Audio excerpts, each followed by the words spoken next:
What's it like transitioning away from Hurricanes back into the Canterbury environment? It's not the first time you've done that, but how big is the adjustment for you?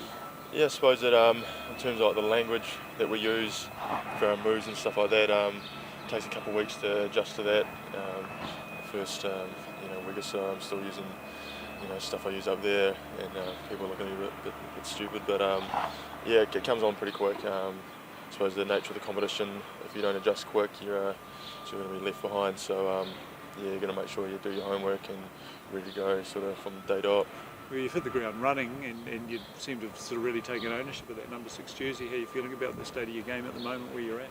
Yeah, I've really enjoyed the season. I sort of felt like I had a really good growing year at the Canes.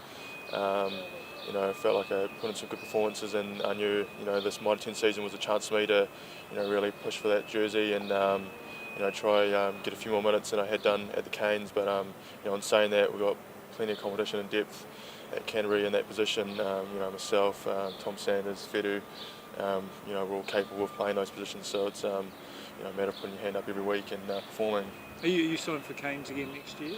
Yep. Yeah. So I re-signed earlier this year for another couple of seasons. Yeah. And just in terms of the Canterbury pack, things are sort of trucking along reasonably well. Just a few issues though with set pieces. Has that been a big sort of focus for you guys the past few days?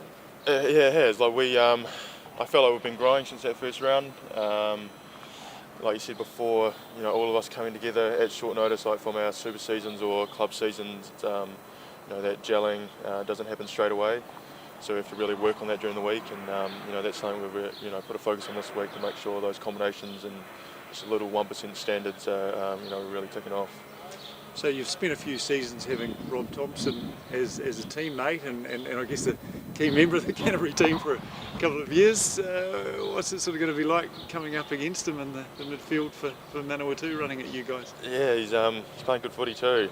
He's playing good for us and obviously for the Highlanders this year. So it's he's going to be a threat we're going to have to watch out for. But knowing him, he'll throw a bit of banter around, and I'm sure a few of us will as well. But I always enjoy going up against your former teammates or your teammates, and when you're playing for Super Rugby, I know something about it. You enjoy getting one over them.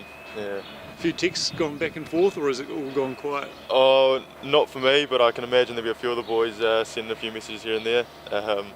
Yeah.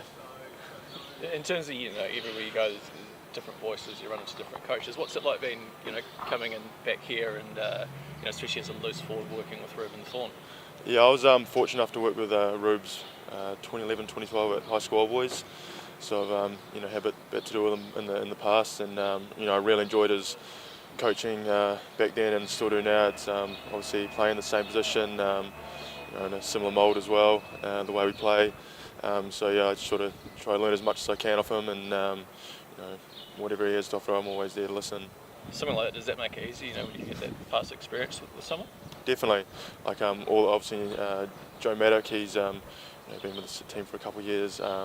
Nathan Major, I worked with him last year at Canterbury, and then the same few years at High School Boys as well. So it's and Mark Brown, went through the Canterbury age grade teams with him as my coach. So it's pretty cool to be working with him at this level now, and like you said, those combinations and relationships are always good to help build along the way.